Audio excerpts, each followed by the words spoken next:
بسم اللہ الرحمن الرحیم لقد كان لكم في رسول الله أسوة حسنة قال رسول الله صلى الله عليه وسلم لا يؤمن أحدكم حتى يكون هواه تبعا لما جئت به أو كما قال رسول الله صلی اللہ علیہ وسلم در فشانی نے تیرے قطروں کو دریا کر دیا، در فشانی نے تیرے قطروں کو دریا کر دیا، دل کو روشن کر دیا، آنکھوں کو بینا کر دیا۔ خود نہ تھے جو راہ پر اوروں کے ہادی بن گئے، خود نہ تھے جو راہ پر اوروں کے ہادی بن گئے، کیا نظر تھی جس نے مردوں کو مسیحا کر دیا۔ سامعین ذی وقار، نبی اکرم صلی اللہ علیہ وسلم کے 5 بڑے بڑے حق ہم پر لازم ہے۔ آپ کا پہلا حق یہ ہے کہ آپ پر ایمان لایا جائے، آپ کا دوسرا حق یہ ہے کہ زندگی کے تمام مسائل میں آپ کی اطاعت کی جائے، آپ کا تیسرا حق یہ ہے کہ آپ کے لائے ہوئے دین کی نصرت کی جائے، آپ کا چوتھا حق یہ ہے کہ آپ سے محبت کی جائے، اور یہی محبت ہے جو ہمیں باقی تمام حقوق ادا کرنے پر آمادہ کرتی ہے۔ بزرگان قوم ملت، ہمارے آقا صلی اللہ علیہ وسلم میں 1-2 کمال نہیں تھے، بلکہ آدم علیہ السلام سے لے کر عیسیٰ علیہ السلام تک تمام انبیاء اکرام کو جو کمالات فرداً عطا کیے گئے، وہ سارے کمالات رب کائنات نے خاتم النبیین رحمت للعالمین محمد رسول صلی اللہ علیہ وسلم میں جمع کر دیے تھے۔ اسی کو حضرت نانوتوی رحمۃ اللہ علیہ فرماتے ہیں، جہاں کے سارے کمالات ایک تجھ میں ہے، جہاں کے سارے کمالات ایک تجھ میں ہے، تیرے کمال کسی میں نہیں مگر 2-4۔ ایک اور شاعر کہتا ہے، حسن یوسف دم عیسیٰ ید بیضاداری، حسن یوسف دم عیسیٰ ید بیضاداری، آنچ خوبہ ہمادارن تو تنہا داری۔ اس سے بھی آگے بڑھ کر میں آپ کو شاعر کی زبانی سید الملائکہ روح الامین حضرت جبرائیل علیہ السلام کی ترجمانی سناتا چلوں، گویا کہ حضرت جبرائیل علیہ السلام آپ کے جمال و کمالات کو دیکھ کر گویا ہو گئے۔ آفاکہا غردید ام مہر بتا وردید ام، آفاکہا غردید ام مہر بتا وردید ام، بسیار خوبہ دید ام لیکن تو چیزیں دیگری،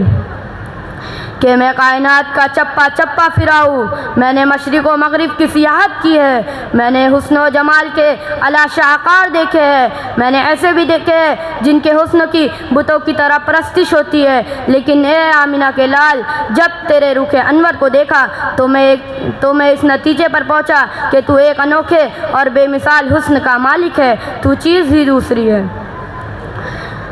قابل قدر بزرگوں، اب میں آپ کو احسانات کی وادیوں میں لے چلتا ہوں، تو یہ ایک ناقابل انکار حقیقت ہے کہ ہم پر رب کائنات کے بعد سب سے زیادہ احسانات اگر کسی کے ہیں تو وہ یتیموں کا والی، غریبوں کا مأویٰ، بے کسوں کا سہارا یعنی رسول ہاشمی صلی اللہ علیہ وسلم ہے، بلکہ ساری انسانیت کے سب سے بڑے محسن وہ آقا صلی اللہ علیہ وسلم ہے، جنہوں نے ہمیں خدا سے ملایا، جنہوں نے انسانوں کو خدا کا جلوہ دکھایا، جنہوں نے فلک کی بلندی، زمین کی پستی، رات کی تاریکی، دن کی روشنی، سورج کی چمک، جگنوں کی دھمک، ذرہ کی پرواز اور قطرہ کی تراوت میں عرفان ربانی کی سیر کرائی، جنہوں نے خوش میدانوں میں علم و معرفت کے دریا بہا کے، جنہوں نے اونٹوں کے چرواہوں کو زمانے کا امام بنا دیا، جو یتیموں کا والی، غریبوں کا مأویٰ، غلاموں کا محسن، بے عسروں کا آسرا، بے کسوں کا سہارا، درد مندوں کی دوا اور چارہ گروں کے درد مند تھے۔ الغرض آقا صلی اللہ علیہ وسلم کے احسانات امت پر حد احساس سے پرے ہیں۔ میرے پیارے بزرگوں، جب اتنی عظیم و شان والا پیغمبر ہمیں ملا ہے تو ہمارا فرض ہے کہ ہم اس کے احسان ربی کا شکریہ ادا کریں اور اس کی قدر کریں، ان کے حقوق ادا کریں۔ آپ کا حق یہ ہے کہ آپ سے محبت کریں، آپ کی تعظیم کریں، آپ کے لائے ہوئے دین کو اپنی زندگی میں لائیں اور زندگی کے تمام شعبوں میں سرکار دو عالم صلی اللہ علیہ وسلم کی اطاعت و فرما برداری کریں۔ صرف زبان سے عاشق رسول کا دعویٰ کرنے سے کام نہیں بنے گا، آئی لو محمد کا اسٹیکر لگا دینے سے آپ کی محبت کا حق ادا نہیں ہوگا، گھر اور دکانوں پر جھنڈیاں لگا دینے سے ذمہ داری سے بری نہیں ہوگے، بلکہ آپ سے محبت کا تقاضا تو یہ ہے کہ ہمارے گھروں میں سنت و شریعت کی پابندی ہو، ہماری زندگی کے ہر شعبوں میں سنت و آپ کا لائے ہوا دین جھلک رہا ہو، غرض ہمارا چلنا پھرنا، اٹھنا بیٹھنا، رہن سہن،